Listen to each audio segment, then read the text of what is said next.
வணக்கம்.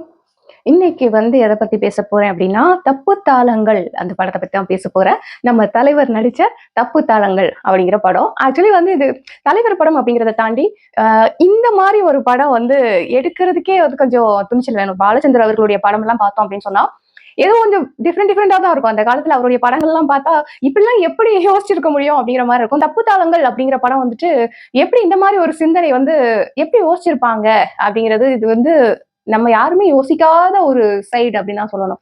ஏன்னா சொசைட்டிய பொறுத்தளவுல இந்தந்த விஷயங்கள்லாம் இந்தந்த தொழில்கள்லாம் செய்யக்கூடாது அப்படின்னு சொல்லி நெறைய தொழில்கள சட்ட ரீதியாக இது தவறான தொழில் அப்படின்னு சொல்லிட்டு நெறைய சொல்லி வச்சிருக்கோம்.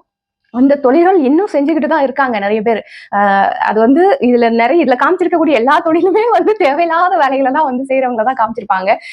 அந்த செய்றவங்க அவங்களுடைய வாழ்க்கையில எப்படி இருக்கும்? அவங்களுடைய மனநிலைமை எப்படி இருக்கும்? அப்படிங்கிறத எடுத்து காட்டக்கூடிய ஒரு படமா தான் தப்பு தாளங்கள் அப்படிங்கிற ஒரு படம் இருந்தது. ஒரே சமயத்துல தமிழ்லயும், கன்னடத்திலயும் 2 லாங்குவேஜ்லயுமே இத எடுத்தாங்க. 2லயுமே தலைவரும், சரிதா அவர்களும் தான் நடிச்சிருந்தாங்க. சரிதா அவர்களுக்கு இது முதல் படமா அமைஞ்சிருந்தது. தலைவர் ஏற்கனவே அப்பதான் கொஞ்சம் ஸ்டார்ட்டிங் கொஞ்சம் அப்படி இப்படின்னு நடிச்சிட்டு இருந்தாங்க. அதுக்கப்புறம் இந்த படத்துல பார்த்தா, தலைவர் தான் ஹீரோ, சரிதா அவர்கள் தான் ஹீரோயின். அவங்கள சுத்தி தான் கதை களம் அப்படிங்கிறது நகரும். நிறைய காட்சிகள்ல தலைவர் ஒரு படம் ஸ்டார்ட்டிங்ல அப்படிங்கிறது இத எடுத்துக்கலாம். ஏன்னா ஸ்டார்டிங்ல எண்டிங் வரைக்குமே ஒரு சீன்லயும் தலைவர் வந்துட்டே இருக்க மாரி இருக்கும். சோ அந்த மாரி ஃபுல் படமும் வர்ற ஒரு படமாக தலைவருக்கு இது அமைஞ்சிருந்தது. சரி, இது என்னதான் கதை அப்படின்னு பார்த்தா, பெண் பெண் தொழிலாளர்கள் இருக்காங்கல்ல, அதாவது செக்ஸ் ஒர்க்கர்ஸ் அப்படின்னு சொல்லுவாங்கல்ல. சோ அந்த மாதிரி ஒரு வேலை செஞ்சுட்டு இருக்கக்கூடியவங்க தான் சரிதா. அவங்க அவங்க அம்மா ஆல்ரெடி அதுலயே இருந்திருப்பாங்க. அதுக்கப்புறம் இவங்களையும் அதே தொழிலே பழக்கி விட்டுருப்பாங்க. அவங்களுக்கு அது என்ன சொசைட்டிய பார்த்தா கூட அந்த மாதிரி வாழணும்னு ஆசைப்பட்டா கூட, அவங்களுக்கு அந்த மாதிரி வாழறதுக்கு சொசைட்டில யாருமே இடம் கொடுக்க மாட்டாங்க. அவங்க வீட்லயுமே அவங்க அம்மா இந்த மாதிரி ஒரு தொழிலுக்கு தான் அவங்கள பழக்கி வச்சிருப்பாங்க. சோ அதையே அவங்க கன்டினியூ பண்ணிட்டு இருப்பாங்க. ஏதோ சம்பாதிப்பாங்க, ஏதோ வாழ்வாங்க. அந்த மாதிரி தான் அவங்க லைஃப் போயிட்டு இருக்கும். இன்னொரு பக்கம் பார்த்தா தலைவர் தேவு அப்படின்னு சொல்லிட்டு ஒரு கேரக்டர் பண்ணியிருந்தாரு இதுல. அந்த கேரக்டர் என்ன அப்படின்னு பார்த்தா, யாரு காசு கொடுத்தாலும் யார வேணா அடிக்கக்கூடிய ஒரு கேரக்டர். ரவுடி மாதிரி அந்த மாதிரி ஒரு கேரக்டர். காசுக்காக ரவுடித்தனம் பண்ற ஒரு கேரக்டரை தேவு அவர்கள் பண்ணியிருந்தாங்க. அந்த தேவு கேரக்டர் என்ன சொல்றது, உண்மையிலேயே அந்த அளவுக்கு இதுல நடிப்பை காமிச்சிருப்பாரு தலைவர். இது நடிப்பு மாதிரியே நம்மளுக்கு தெரியாது. நிறைய சீன்ல நானே ரொம்ப வியந்து பார்த்திருக்கேன். அதாவது அதுல காமிக்கக்கூடிய அந்த எக்ஸ்பிரஷன்ஸ், எப்படி அவருக்கு இந்த எக்ஸ்பிரஷன் வந்தது அப்படின்னு சொல்லிட்டு அவ்வளவு தத்ரூபமா இருக்கு அப்படின்னு சொல்லிட்டு நிறைய சீன்ஸ்ல நானே இந்த படங்கள்ல அவ்வளவு வியந்து பார்த்திருக்கேன் தலைவரை. அதுக்கப்புறம் தலைவருக்கு தம்பியா சோமா அப்படின்னு ஒரு கேரக்டர் இருக்கும். அந்த கேரக்டர் என்ன அப்படின்னா, அவங்களும் சாராயம் காய்ச்சி விற்பனை பண்ணக்கூடிய ஒரு தொழில செஞ்சுட்டு இருப்பாங்க. சோ அதுதான் மூணு பேரை சுத்தி தான் அந்த கதைக்களம் அப்படிங்கிறது அமைஞ்சிருக்கும். 3 பேருமே தப்பான தொழிலை செய்யக்கூடியவர்கள். இவங்க லைஃப்ல என்னென்ன சந்திக்கிறாங்க, எப்படி எப்படி வாழுறாங்க அப்படிங்கிறது தான் கதையா இருக்கும். சோமா அப்படிங்கிற கேரக்டரும் நம்ம தலைவர் பண்ண தேவு அப்படிங்கிற கேரக்டர் 2 பேருமே அண்ணன் தம்பி தான். அவங்களுக்கு அம்மா ஒரே அம்மாவா இருப்பாங்க, அப்பா வேறையா இருப்பாங்க. சோ அவங்க அம்மாவும் அதாவது தலைவருடைய அம்மா கேரக்டரும் தப்பான தொழில் செய்யக்கூடிய ஒரு லேடியா தான் இருப்பாங்க. சோ அப்பவே இந்த தலைவர் கேரக்டர் அவங்களுக்கு பிறந்துருவாங்க தப்பான தொழில இருக்கும் போதே. அதுக்கப்புறமா இன்னொருத்தரை கல்யாணம் பண்ணுவாங்க. கல்யாணம் பண்ணி அவங்க கூட இருக்கும்போது இந்த தம்பி கேரக்டர் பிறக்கும். சோ அந்த தம்பி கேரக்டருக்கு தான் வீட்டுல மதிப்பு, இவங்களுக்கு மதிப்பு இருக்காது. இவங்க ஒரு எடுபிடி வேலை செய்யற மாதிரி வீட்டுல வளர்க்கப்படுவாங்க. அவங்க தம்பி நல்ல ஸ்கூலுக்கு அனுப்புறது வைக்கிறது அந்த மாதிரி வளர்க்கப்படுவாங்க. சோ அவங்க 2 பேருக்குள்ளயுமே அந்த வேறுபாடு இருக்கும். தம்பியுமே அண்ணனை மட்டம் தட்டிக்கிட்டே இருப்பாங்க. என்னதான் இருந்தாலும் நான் எனக்கு அப்பா யாருன்னு தெரியும், உனக்கு அப்பா யாருன்னே தெரியாது. ஒரே அம்மாவா இருந்தாலும் உன்னையெல்லாம் என்னோட அண்ணனை ஏத்துக்க முடியாது. அந்த மாதிரி கேரக்டர் தான் இதுல தம்பி கேரக்டர் மைண்ட் செட் அப்படிதான் இருக்கும். அது மட்டும் கிடையாது, அவங்க சாராயம் காய்ச்சி விற்பனை பண்ணக்கூடிய ஒரு கேரக்டர் பண்ணியிருந்தாங்க இல்லையா. சோ அதுல அவங்க என்ன மாதிரி இருப்பாங்கன்னா, பொண்ணுங்கன்னா சந்தோஷப்பட்டதுதான். நம்ம ஒரு பொண்ணை கூட்டு வருவோம், கூட வச்சுப்போம், கொஞ்ச நாள் வச்சுப்போம், அதுக்கப்புறம் பணத்தை கொடுத்துட்டு அவங்க அனுப்பிடணும், அப்புறம் இன்னொரு பொண்ணு கூட்டு வரணும். இந்த மாதிரியான ஒரு வாழ்க்கையை தான் அந்த தம்பி கேரக்டர் சோமா அப்படிங்கிற கேரக்டர் இந்த மாதிரியான ஒரு வாழ்க்கையை தான் வாழ்ந்துட்டு இருப்பாங்க.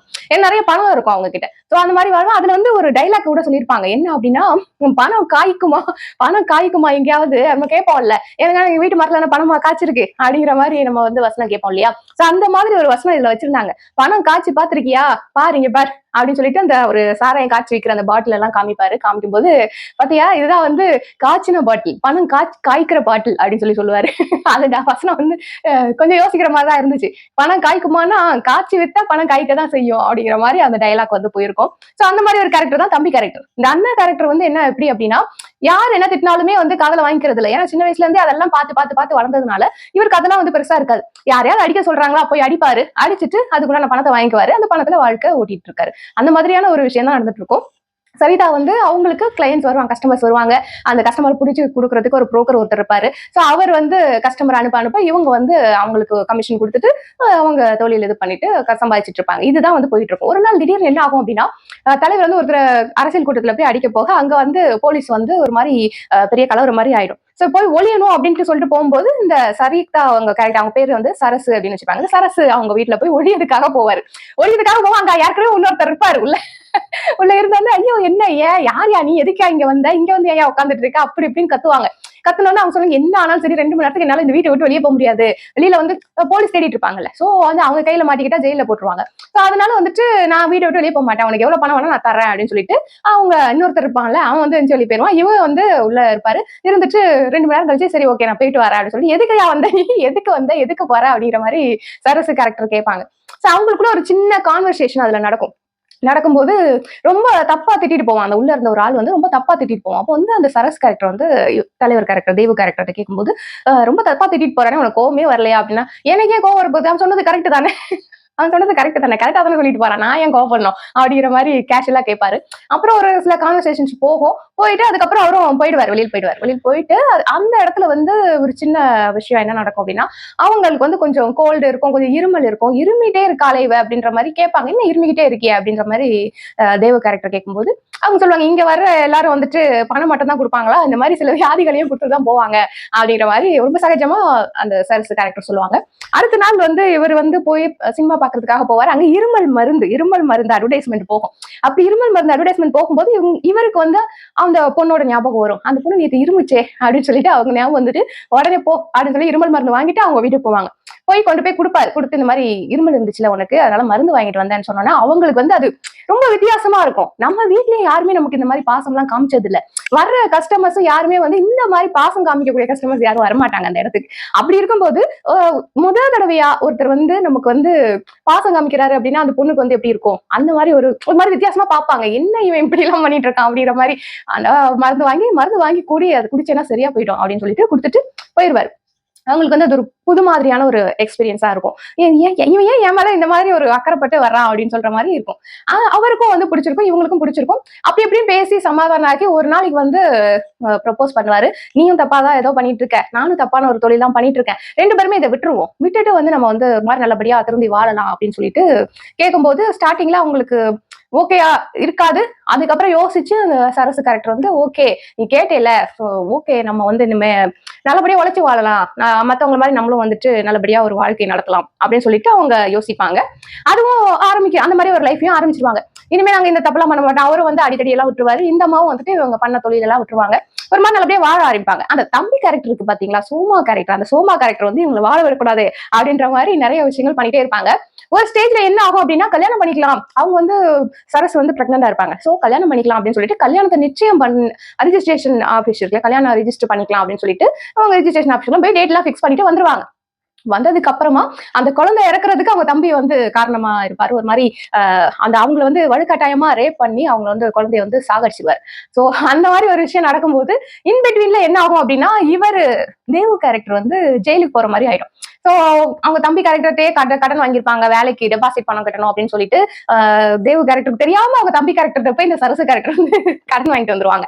சோ அது வந்து தெரிய வரும்போது எப்படினாலும் அரசு ஆகணும் அப்படிங்கிறப்போ ஒரு இடத்துல கொள்ளை அடிக்கலாம் அப்படின்ற பிளான் வந்து கொள்ளக்காரங்க கூட சேர்ந்து இவங்க வந்து கொள்ளடிக்க போகும்போது மாட்டிக்கிடுவாங்க. தேவு கேரக்டர் மாட்டிக்கிட்டு ஜெயிலுக்கும் போயிருவாங்க. 3 மாசம் ஜெயிலடா அப்படின்னு ஜெயில போய் உட்காந்துட்டு அவர் வந்து யோசிப்பாரு, நல்லவனா திரும்பி இந்த உலகம் நம்மள வாழவே விடாது, நம்ம வந்து இப்படி இருக்கிறது தான் கரெக்ட், அடித்தடியில இருந்தாதான் கரெக்டா இருக்கும் அப்படின்னு சொல்லிட்டு இதுல வந்து தலைவர் ஒரு ஸ்டைல் பண்ணிட்டே இருப்பாரு. 2 கையும் வச்சுட்டு இப்படி வந்து அப்படி பண்ணிட்டே இருப்பாரு. ஸ்டார்டிங்லயும் பண்ணிட்டே இருப்பாரு. லாஸ்ட்ல அந்த ஜெயில இருக்கும்போது அந்த திங்க் பண்ணிட்டே இருக்கும்போது கையை இப்படி பண்ணிக்கிட்டே இருப்பாரு. நம்ம இனிமே அடிக்கடி தான் பண்ண போறோம், இனிமே நம்ம திருந்தி வாழ்றதெல்லாம் நமக்கு செட் ஆகாது, சொசைட்டி நம்மள வாழவும் கூடாது அப்படிங்கிற மாதிரி மைண்ட் செட் வந்துடும். இன்பிட்வீன்ல இவர் ஜெயில இருக்கிற அந்த கேப்ல தம்பி கேரக்டர் இருக்கு இல்லையா, சோமா கேரக்டர், அந்த கேரக்டர் வந்து திருந்திடுவாங்க. எப்படி திருந்துவாங்க அப்படின்னா சரசு இருக்காங்களா, சரசு வந்து அவங்க குழந்தை சாவறதுக்கு இவங்க காரணமாயிட்டாங்க. சோ அவங்க வந்து அவங்க அடியாளையே வச்சு அவங்களுக்கு எதிராவே திருப்பி தம்பியோடைய அடியாட்களை அந்த தம்பியவே அடிக்கிறதுக்கு செட் பண்ணி அனுப்பிச்சிருவாங்க. அவங்களும் நல்லா போட்டு சோமா கேரக்டரை போட்டு அடிச்சு வெளுத்துருவாங்க. அப்போ வந்து அவங்க வந்து கூட பொண்ணுங்களை வந்து இவர் வந்து என்ன பண்ணுவாரு, சாராயம் காய்ச்சி வித்து நல்லா சம்பாதிச்சு பொண்ணுங்களை கூட்டு வந்து சும்மா வச்சு கொஞ்ச நாள் வச்சு வாழ்க்கை நடத்திட்டு அனுப்பி விட்டுருவாரு பணம் கொடுத்து. அந்த மாதிரி தான் பண்ணிட்டு இருப்பாரு. அந்த மாதிரி இருக்கிற பொண்ணு வந்து என்ன பண்ணும் அப்படின்னா இவர் நான் ஏன் பார்க்கணும், இவன் காசுக்காக தான் நீ கூட்டு வந்தேன், என்ன கல்யாணம் பண்ணி குடும்பம் நடத்திட்டு இருக்கான், இவனை நான் எதுக்கு பாக்கணும் அப்படிங்கிற மாதிரி அந்த தம்பி கேரக்டர் கூட இருந்த அந்த பொண்ணு வந்து விட்டுட்டு போயிடும். ஆனா அந்த தம்பி கேரக்டரை மரியா அப்படின்னு சொல்லிட்டு ஒரு கேரக்டர் வந்து அவங்க வந்து ரொம்ப நாள் லவ் பண்ணிட்டு இருப்பாங்க. அந்த தம்பி கேரக்டர் கல்யாணம் பண்ணிக்க மாட்டேன், வேணா வா, எல்லா பொண்ணுங்களும் வர்றாங்களா இருக்கிறாங்களா போறாங்களா, அது மாதிரி நீயும் வா இரு போ, உனக்கு வேணா நான் வந்து பணம் கொடுத்துட்றேன், ஆனா இந்த காதல் பண்றது கல்யாணம் பண்றது இதெல்லாம் நான் பண்ண மாட்டேன் அப்படிங்கிற மாதிரி தம்பி கேரக்டர் பேசிட்டு இருக்கோம். சோ அந்த ஸ்டேஜ்ல அதாவது சரசு வந்து சோமாவை வந்து அடிக்கும் போது ஆள் வச்சு அடிச்சதுக்கு அப்புறமா சோமாவை பாக்குறதுக்கு ஆள் இருக்காது. அவங்க லவ் பண்ணிட்டு இருந்த அந்த மரியா கேரக்டர் அவங்க தான் வந்து ஃபுல் அண்ட் ஃபுல்லா கவனிப்பாங்க. அவங்களுக்கு உடம்பு சரியாகிற வரைக்கும் கூட இருந்து கவனிப்பாங்க. அப்பதான் இவங்களுக்கு புத்தி வரும், நம்ம பண்ணதெல்லாம் தப்பு, நான் வந்து பொண்ணுகளை வந்து இந்த மாதிரி பண்ணியிருக்க கூடாது அப்படின்னு சொல்லிட்டு அவங்க அந்த மரியா கேரக்டரையும் அந்த சோமா கேரக்டர் வந்து கல்யாணம் பண்ணிப்பாங்க. கல்யாணம் பண்ணிட்டு சரி நம்ம திருந்தியாச்சுல, சரி போய் நம்ம அண்ணனை பார்ப்போம், சரி நம்ம பண்ணதெல்லாம் ரொம்ப தப்பா இருக்கு, நம்ம அண்ணனை பார்த்து எல்லாத்தையுமே சொல்லலாம் அப்படின்னு சொல்லி ஜெயிலுக்கு போவாங்க. தேவு கேரக்டர் பார்க்கலாம் அப்படின்னு சொல்லிட்டு. ஆனா அவர் பார்க்க மாட்டார். இவனால தானே நான் வந்து ஜெயிலுக்கு வந்தேன், இவனை நான் பார்க்கவே மாட்டேன் அப்படின்ற மாதிரி ஒரு மாதிரி அனுப்பிச்சு விட்டுருவாரு. அப்புறம் வந்து லெட்டர் எழுதி கொடுப்பாங்க. லெட்டர் வந்து என்னன்னா அவருக்கு படிக்க தெரியாது, தேவு கேரக்டருக்கு எழுத படிக்க தெரியாது. படிச்சு சொல்றேன் அப்படின்னு போலீஸ் சொல்லும் போதும் போலீஸ் கிட்ட அது ஒன்றும் தேவையில்லை, படிக்க வேண்டியதா இல்லை அப்படின்னு சொல்லிட்டு அந்த லெட்டர் தூக்கி போட்டுருவாங்க. ஆக்சுவலி என்ன எழுதிருப்பாரு தம்பி வந்து என்ன எழுதிருப்பாரு, நான் திருந்திட்டு நான் வந்து மரியாதையா கல்யாணம் பண்ணிக்கிட்டேன், கல்யாணம் பண்ணிட்டு இப்ப வந்து நல்லபடியா இருக்கேன், நீ வந்து ரிலீஸ் ஆனதுக்கு அப்புறம் வா வீட்டுக்கு வா பேசிக்கலாம், அந்த மாதிரி எழுதிருப்பாரு. அதை அவர் படிக்கவும் மாட்டாரு, அவரை பார்க்கவும் மாட்டாரு. தம்பி மேல செம்ம கோவத்துல இருப்பாரு ஜெயில இருக்கும்போது. சோ ரிலீஸ் டேட்டும் வரும். வந்து நேரா சரசு கிட்ட போவாரு. சரி சரசு கிட்ட போய் இந்த நேரம் குழந்தை பிறந்திருக்கும், சோ நம்ம போய் பார்ப்போம் அப்படின்ட்டு போகும்போது அங்க வந்து குழந்தை பிறக்கும் போது இறந்து பிறந்திருக்கு அப்படிங்கிற விஷயம் வந்து அவருக்கு தெரிய வரும். தெரிய வரும்போது சரசு வந்து சொல்லிடுவாங்க, உன் தம்பி தானே இதுக்கெல்லாம் காரணம், அவன் வந்து இந்த மாதிரி பண்ணதுனாலதான் நம்ம குழந்தை போச்சு, அது மட்டும் இல்ல நீயும் எங்க போனன்னு தெரியல, 2-3 மாசமா உடனே ஆளை காணும், ஆனா நான் பழையபடி நானும் தொழில் பண்ண ஆரம்பிச்சிட்டேன், வேற என்ன பண்றது, அவங்ககிட்ட வந்து உனக்கு வேலை வாங்குறதுக்காக நான் கடன் வேற வாங்கியிருந்தேன் இல்லையா, சோ அதை வேற நான் திருப்பி கொடுக்கணும், எப்படி கொடுப்பேன் நானு, சோ நானும் பழைய படிக்க தொழிலுக்கே போயிட்டேன், நீயும் பழைய படிக்கும், நீ என்ன பண்றியோ பண்ணு, இந்த சொசைட்டி நம்ம வாழவே விடாது, நம்ம பறக்கும் போதே இந்த மாதிரி பறந்துட்டோம், அதனால வேற வழி இல்ல, நம்ம இப்படிதான் இருந்தாகணும் அப்படிங்கிற மாதிரி அவங்க வந்து பேசிடுவாங்க. பேசிட்டு நீ கிளம்புப்பா அப்படின்ற மாதிரி அனுப்பிச்சு விட்டுருவாங்க. சோ அந்த தேவ கேரக்டருக்கு வந்து பயங்கர கோபமாயிரும் தம்பி மேல. நம்ம திரும்பி ஒரு நல்ல வாழ்க்கை வாழலாம்னு நினைச்சோம். ஒரு பொண்ணு தேவையில்லாத ஒரு தொழில் பண்ணிட்டு இருக்கக்கூடிய ஒரு பொண்ணு, அந்த பொண்ணே வந்து திருத்தி அவங்களும் வந்து அந்த தொழில இருந்து வெளியில வந்து ஒரு நல்லபடியா வாழ்க்கை வாழணும் நம்ம கூட வந்தாங்க. சோ அப்படி வரும்போது தேவையில்லாத விஷயங்கள் எல்லாம் பண்ணி இந்த தம்பி வந்து நமக்கு லைஃபே இப்படி ஸ்பாயில் பண்றானே, அவனை வந்து சும்மா விடக்கூடாதுன்னு சொல்லிட்டு நேரம் ஒரு கடையில போய் ஒரு கத்தியை வாங்கி தம்பி வீட்டுல போய் அவரை வந்து குத்தி கொலை பண்ணிடுவாரு. கொலை பண்ணிட்டு அதுக்கப்புறம் வெளியில வரும்போது, வீட்டை விட்டு வெளியில வரும்போதுதான் அந்த மரியா கேரக்டர் வந்து வருவாங்க. வந்து சொல்லுவாங்க, இந்த மாதிரி அவர் திருந்திட்டாரு, திருந்திட்டு உங்க ஜெயில பார்க்க வந்தாரு, நீங்க பாக்கல, என்னையே கல்யாணம் பண்ணிக்கிட்டாரு, இப்ப நாங்க வந்து நல்லபடியா வாழ்ந்துட்டு இருக்கோம் அப்படிங்கிற மாதிரி எல்லாம் சொல்லுவாங்க. ஆனாடா இப்பதான் வீட்டுக்குள்ள போய் அவனை கொலை பண்ணிட்டு வரேன், வாசலுக்கு வந்தா நீ இப்படி சொல்றியமா அப்படின்னு சொல்லிட்டு அந்த சீன்ல தலைவரோட ஆக்டிங் வந்து தலைவருக்கு மட்டும்தான் க்ளோஸ் அப் வச்சிருப்பாங்க.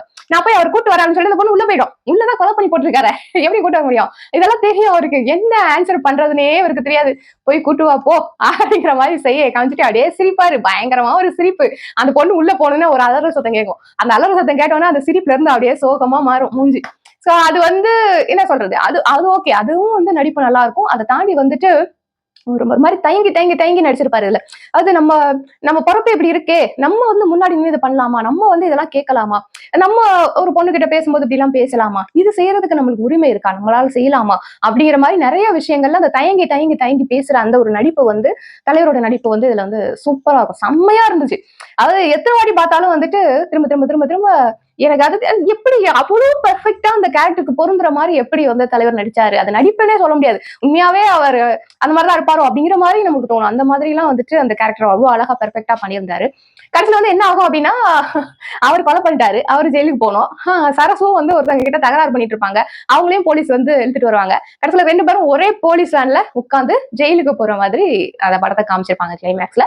அது போலீஸ் வேன்ல போகும்போது ஒருத்தர் தோல்ல ஒருத்தர் சாஞ்சு அழுதுட்டே 2 பேருமே தோல்ல சாஞ்சு அழுதுட்டு இருக்கக்கூடிய அந்த ஒரு க்ளோஸ் அப்போட படம் வந்து முடிஞ்சிடும்.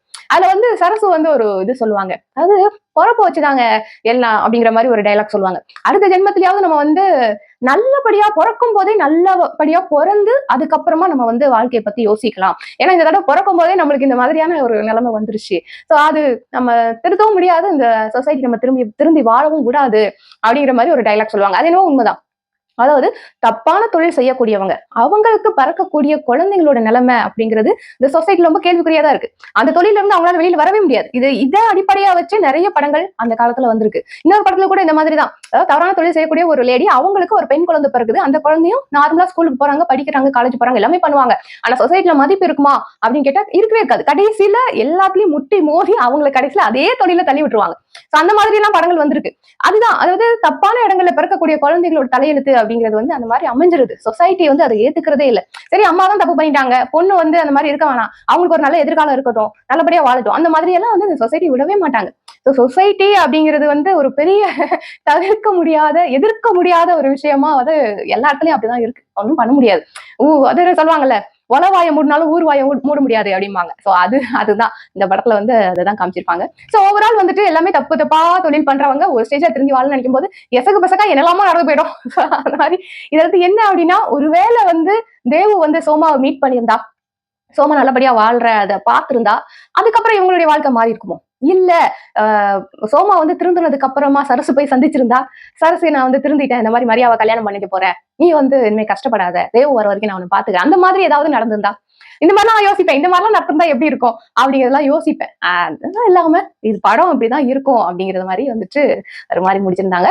நீங்க வந்து தப்பு தாளங்கள் படத்தை பார்த்திருந்தீங்கன்னா அதை பத்தி நீங்க என்ன நினைக்கிறீங்க அப்படிங்கறத மறக்காம சொல்லிட்டு போங்க. எனக்கு வந்து தப்பு தாளங்கள்ல ரொம்ப பிடிச்ச பாட்டு என்னடா பொல்லாத வாழ்க்கை. ரொம்ப ஃபேமஸான பாட்டு. லைஃப்ல எந்த சிச்சுவேஷன்ல நீங்க அந்த பாட்டை கேட்டாலும் பொருத்தமா இருக்கும். அந்த பாட்டு எனக்கு ரொம்ப பிடிக்கும். உங்களுக்கு பிடிக்குமா அப்படிங்கறத மறக்காம கமெண்ட் செக்ஷன்ல சொல்லிட்டு போங்க. ஓகேவா? அடுத்த வீடியோல சந்திக்கிறேன். பாய்.